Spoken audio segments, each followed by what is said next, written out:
O sobrenatural e o inexplicável começa agora. Eu sou o Marcelo Guedes e aqui eu te trago relatos, vídeos e imagens de fatos e acontecimentos sobrenaturais e inexplicáveis. Se você tem algum relato, algum vídeo ou alguma imagem sobrenatural, inexplicável para contar e para enviar para gente, vou estar deixando o e-mail aqui na descrição desse vídeo. Não esquece de deixar o like agora no início e de se inscrever, porque senão algo de sobrenatural vai acontecer com você. Já vamos para o nosso primeiro relato, que se chama A Bênção que Fechou a Porta. Essa história aconteceu com o pai de Patrícia, quando ele ainda era adolescente. Naquela época, era muito comum os moleques irem para a escola a pé, de cavalo ou de bicicleta. O pai dela e os tios iam sempre a pé. Um dia, quando a aula acabou e eles voltavam para casa, a estrada de terra por onde passavam sempre estava tomada de lama, intransitável. Resolveram então cortar caminho pelo pasto, onde o pessoal criava os bichos. E esse pasto era a única passagem que existia dali até a casa deles. Quando chegaram, a avó saiu correndo para perguntar se eles não tinham cruzado com uma senhora que tinha acabado de sair de lá. Eles disseram que não, ninguém tinha visto nada. Foi aí que a avó contou o que tinha acontecido. Estava na cozinha preparando o almoço quando bateram na porta. Era uma senhora pedindo um copo d'água. A avó foi abrir para deixá-la entrar, só que bem na parede de frente para a porta tinha um quadro grande de São Jorge. Assim que a mulher viu aquele quadro, se arrepiou toda e deu um passo para trás. A avó, sem entender nada, tentou tranquilizá-la, disse que podia entrar, ficar à vontade. Mas a mulher olhou para ela com uma cara de puro ódio e falou que ia esperar o copo ali fora mesmo, porque um lugar que tivesse imagem de São Jorge, ela não tinha permissão de entrar. Com pressa, porque já ia bater meio-dia e os meninos iam chegar para almoçar, a avó foi logo buscar o copo d'água. Quando voltou, a mulher já tinha sumido. E olha que coisa, como a estrada estava cheia de lama, ela tinha ido embora pelo mesmo pasto que os meninos estavam vindo. E a avó viu ela entrando no caminho e de repente desapareceu. Só que quando o pai de Patrícia e os tios chegaram, ela perguntou se tinham cruzado com a mulher. E eles disseram que não tinham visto ninguém, mesmo tendo vindo exatamente pelo mesmo caminho. Tem ainda um detalhe: na janela de casa tinha um vasinho de arruda, bem verdinha e viçosa. Depois que a tal mulher sumiu, aquela arruda simplesmente secou, murchou do nada. Ninguém nunca soube quem era e ela nunca mais apareceu.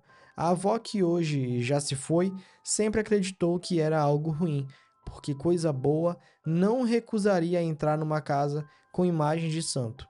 O pai de Patrícia conta essa história até hoje. E aí, o que vocês acham que era essa mulher? Será que era uma feiticeira? Será que era um espírito, uma entidade? Muito curioso o fato de ela não querer entrar, ou melhor, não poder entrar na casa que havia uma imagem santa. Quero a opinião de vocês aqui nos comentários. O que será que era essa mulher? Uma entidade, uma feiticeira, uma bruxa, um demônio? Comentei que eu quero saber a opinião de vocês. Nosso próximo relato chama-se A Senha da Caverna de Ouro. Era um dia comum no interior da Bahia, onde a avó de Vanessa, a dona Terezinha, morava. Ela tinha uns 16 anos na época. E como era interior, todo mundo se conhecia e tinha o costume de chamar as mulheres da região de comadre, sabe como é, o pessoal no interior. Nessa época, tinha dois homens que viviam da caça. Era o sustento deles e de praticamente todo mundo daquele lugar. E eles conheciam bem a família dela. Só que um dia, quando saíram para caçar, não acharam nada. Já estava chegando o fim da tarde e eles estavam cansados. Então desceram dos cavalos e foram andando a pé, puxando os animais pelas rédeas até escutarem vozes conversando. Foram chegando mais perto e viram dois homens falando com uma pedra enorme. Parecia a entrada de uma caverna, que por fora não era tão grande, mas por dentro era bem alta e larga. Na frente dela tinha uma pedra redonda enorme tampando a entrada. Os dois ficaram escondidos no mato, observando de longe, até que um dos homens falou para a pedra: Abra! Os dois ficaram escondidos no mato, observando de longe, até que um dos homens falou para a pedra: Abra, Piticiaçu, Pitiaçaçu, Pitiaçaçu. Rapaz, nome estranho. E a pedra gigante que tampava a entrada simplesmente se abriu sozinha, deslizando para o lado. Lá dentro tinha um montão de ouro. Dava para ver pedras preciosas em uma quantidade enorme, coisa muito valiosa mesmo. Os dois que espiavam de longe ficaram em choque, porque aquilo não era normal ali, uma região onde as pessoas sobreviviam basicamente da caça. O homem que tinha aberto a caverna saiu de lá com um amigo e contou a ele que aquela pedra só abria e fechava com as palavras certas. No caso, Abra Pitia Pitia Sassu, que tinha outra frase para fechar. O amigo, surpreso por nunca ter visto tanto ouro junto, disse que aquele tesouro todo era dele, que já estava pensando em trazer alguém da cidade grande para comprar as pedras, para poder mudar de vida com a família. Depois disso, repetiu: Feche, Pitia Sassu, e a pedra se fechou na mesma hora, misteriosamente. Os dois foram embora a cavalo. Foi aí que dois, curiosos escondidos no mato, vamos chamá-los aqui de Eduardo e Newton, nomes fictícios, tá? Decidiram, vamos lá também, né? Claro, pô, eu também tô querendo aí pegar um pouco desse ouro. E eles tinham visto tudo e enxergaram ali uma oportunidade e tanto. Sabiam onde ficava o ouro e sabiam também como abrir a porta, sabiam ali qual era a frase mágica para abrir aquela porta. Tinham visto tudo e quando só que Newton achou melhor não arriscar e sugeriu que voltassem para casa, já que ia escurecer a qualquer momento. Eduardo não quis nem saber, pegou o cavalo e foi até a pedra, enquanto Newton preferiu voltar sozinho. Eduardo amarrou o cavalo, ficou de frente para a pedra e falou: Abra, Pitia Sassu. Ela se abriu e ele ficou de novo maravilhado com a quantidade de ouro. Tirou tudo que tinha na mochila e começou a encher ela de joias e pedras preciosas, até ouvir o barulho de passos de cavalo se aproximando. No desespero, pegou a mochila, saiu correndo da caverna e o som dos cascos só aumentava. Na pressa, esqueceu a frase certa para fechar a entrada e gritou qualquer coisa errada. A pedra nem se mexeu, obviamente. Foi nesse momento que o dono do ouro e o amigo dele chegaram e encontraram Eduardo ali parado, com a mochila cheia. Ele então entrou em desespero total. E o dono não pensou duas vezes. Atirou nele. Eduardo caiu morto na hora. Não dá para saber exatamente o que usaram, mas cortaram o corpo dele ao meio, na altura do quadril, separando as pernas do resto do corpo e decepando também. Depois, cara, complicado. Depois, desviveram o cavalo dele do mesmo jeito, cortando também, e jogaram os restos de Eduardo e do animal dentro da caverna.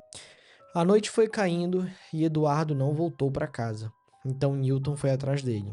Chegando no mesmo lugar onde tinha deixado o amigo antes de ir embora, encontrou o corpo partido ao meio, o cavalo do mesmo estado, os dois largados dentro da caverna.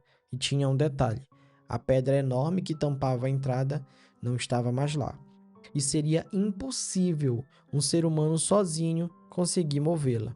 Outra coisa, todo aquele ouro, as joias, as pedras preciosas que estavam ali quando a pedra se abriu tinham sumido. Não sobrou nada além dos corpos.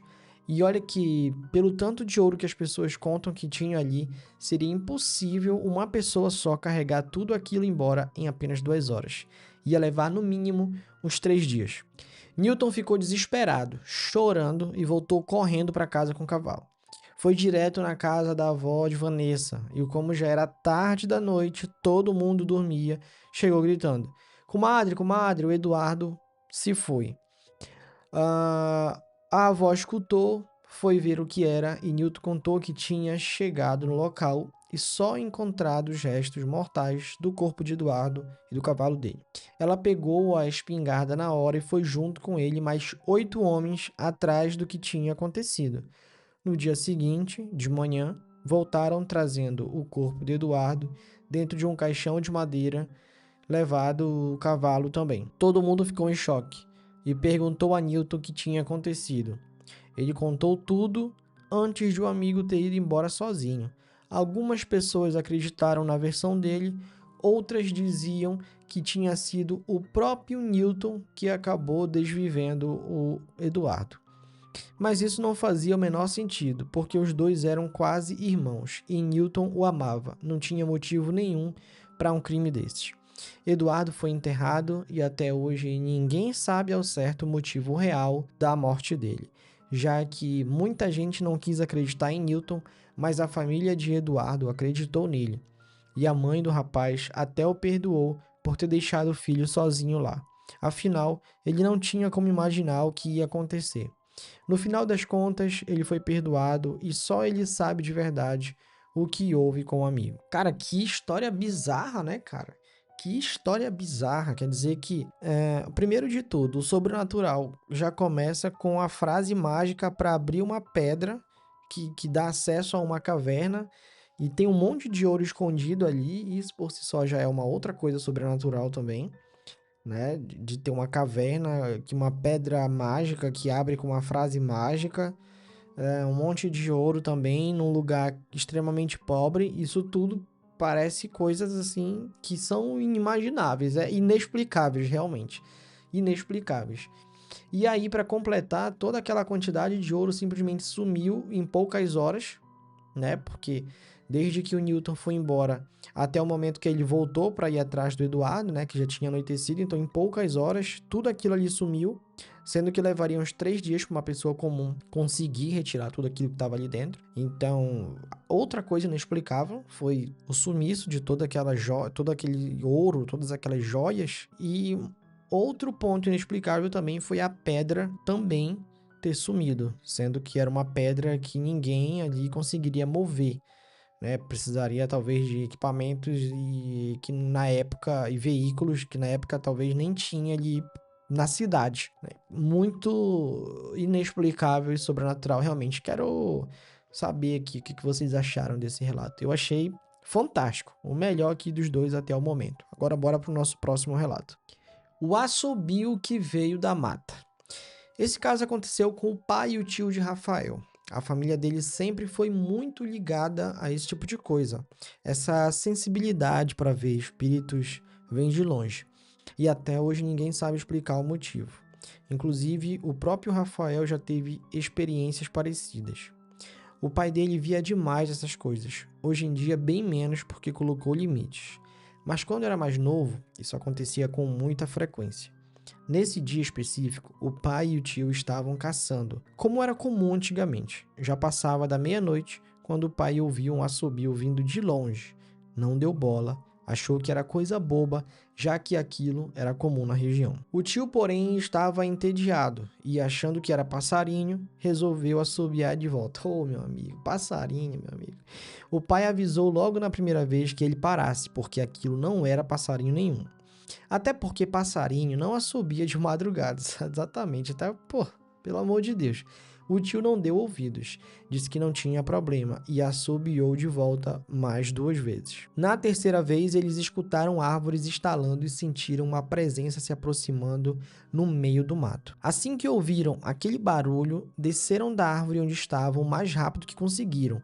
E olha que era uma árvore bem alta, mas mesmo que quase se jogando, nenhum dos dois se machucou. Saíram correndo dali direto para a casa da avó, um trajeto de uns 2 quilômetros, e correram tudo sem parar, sentindo que a coisa que assobiava vinha logo atrás. A porta da casa da avó era dividida ao meio, tipo uma janela-porta. Vocês sabem, é comum lá nas casas do interior. Eles nem se deram ao trabalho de abrir a parte de baixo, pularam direto pela parte de cima, sem nem pensar se iam se machucar com a queda. E por sorte, não se machucaram. O pai fechou a parte de cima da porta correndo e ficou ouvindo aquela coisa rondar a casa inteira, batendo e arranhando a porta e as paredes. Levou um bom tempo até ele ir embora. No dia seguinte, de manhã, o pai e o tio voltaram ao local para buscar as coisas que tinham deixado para trás: chinelo, baladeira e outros pertences. E o mais estranho é que ninguém mais na casa, nem a avó, ouviu nada na noite anterior. Só eles dois presenciaram aquilo. Bizarro pra caramba, né? Os caras simplesmente eles vêm ali gritando no meio do mato e entram na casa praticamente arrombando a porta, fazendo o maior barulhão, fugindo ali de uma entidade, alguma coisa que estava perseguindo eles e assobiando, e ninguém ouviu nada. Isso parece muito com feiticeira, Matinta Pereira, alguma coisa nesse sentido aí. Não sei se vocês conhecem, né, a história da Matinta, mas lembra muito esse relato aqui, história da Matinta. Então, quero a opinião de vocês aqui. O que vocês acham que era isso que estava perseguindo esses dois? E outra coisa inexplicável também. Por que ninguém da casa acordou? Ninguém se despertou com o barulho que eles fizeram. Meio estranho, né? Vamos para o nosso último relato, mas antes não esquece de deixar o like e se inscrever, porque senão algo de sobrenatural pode acontecer com você. Nosso último relato se chama A Ponte dos Sussurros. Essa história aconteceu com o pai do namorado de Beatriz, hoje já falecido. De vez em quando tinha alguma construção, festa ou show na cidade, chamavam ele para trabalhar como segurança vigiando o local. Um dia o chamaram para vigiar uma ponte em construção durante a noite. Ele ficava sozinho numa espécie de guarita perto da obra, em um horário que não se sabe ao certo. O filho ouviu o pai cantar os detalhes. O filho ouviu o pai contar os detalhes para a mãe. Então, algumas coisas aqui se perderam, tá? Ele começou a escutar sussurros vindos de perto da cabine. Eram vozes chamando por ele. Uma voz feminina dizendo: "Vem aqui, vem, desce aqui." As vozes apareciam ora perto da guarita, ora pareciam vir de longe. E às vezes pareciam sair debaixo da ponte, de vários lugares ao mesmo tempo. De vez em quando também ouvia uma voz masculina chamando, junto com o som de correntes sendo arrastadas e de lenha sendo cortada. Esse barulho de lenha e correntes parecia vir de trás de uma casa que ficava perto dali. No começo da ponte, antigamente, passava uma linha de trem. E em frente a essa linha existia uma casa muito antiga do século passado, abandonada até hoje. Hoje em dia, só alguém vigia o lugar, mas ninguém mora ali. Do outro lado da ponte, bem de frente para essa casa, tem uma mina de minério, também abandonada, de onde também é comum se ouvir sons estranhos até hoje. Essa região foi uma área de escravidão no passado. E a casa antiga era justamente uma casa de escravos. Está abandonada até hoje e ainda se escutam barulhos estranhos por lá. Além disso, já aconteceram sui na ponte, o que deixa o lugar com uma energia ainda mais pesada. Bom, esse foi o nosso último relato. Espero que vocês tenham gostado do nosso vídeo. Não esqueça de deixar o like, se inscrever no canal e comentar o que você achou sobre essas histórias. Mande seus relatos, suas histórias, vídeos e imagens também para o e-mail que está aqui na descrição. E até o nosso próximo vídeo. Um abraço e tchau, tchau.